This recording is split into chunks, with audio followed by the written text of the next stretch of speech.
দাবি এটা এই যে আমাদের বেতন বাড়াইতে হবে। আর বেতন সারা বছর আমরা বোনাস পাই মাত্র 4,000। 4,000 হবে না, বেতন বোনাস সমান হতে হবে। আর এই যে মানুষ মারা গেল, ওনার আতঙ্কে মারা গেছে, যেমন একদিন না আসলে 5 দিনের বেতন কাটা যাবে। আমরা যদি রোগী হই তাহলে রোগীদের সেবা কে দিবে? এটাই কথা, আর কিছু কথা না। আর আমাদের দাবি, আর এই যে মানুষ মারা গেল তার কি ক্ষতিপূরণ ডাইরেক্টর দিবে? দিবে? আজকে নিম্ন শ্রেণীর মানুষ মারা গেছে যেটা খবর নেই, আজকে তো উচ্চ লেভেলের মানুষ মারা যেত, তাহলে কি হইতো? তাহলে কি হইতো?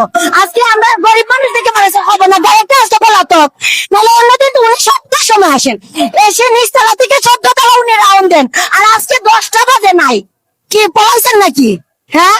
আর উনি এমন ভাবে আইন করেন যেমন এটা সেনাবাহিনী, পুলিশ, আর্মি, রেবের আইন। এটা মেডিকেল, এটা পুলিশ, আর্মি, রেব না।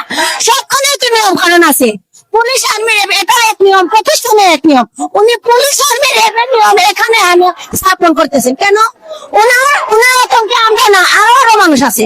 আমরা নিম্ন শ্রেণীর মানুষ, অন্যান্য আমরা যদি আর বড় লেভেলের মানুষের আতঙ্কে আছে, কিন্তু মানুষ মুখ খুলতেছে না। কিন্তু আমরা নিম্ন শ্রেণীর মানুষ নামছি, ওনার বিরুদ্ধে নামছি। এটাই দাবি, বেতন বাড়াইতে। উনি একদিন না আসলে 5 দিনে বেতন কাটতে পারে, কিন্তু বেতন বাড়াইতে পারে না। এটা কোন আইন?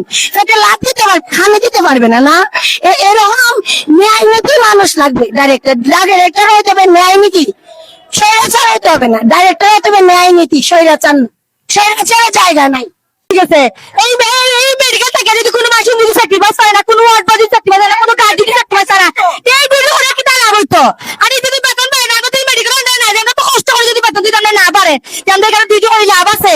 ও কান্ড পাই যদি সামান্য 200 কারণে মরে যায়, এটা থাকে তো আমরা লাভ নাই।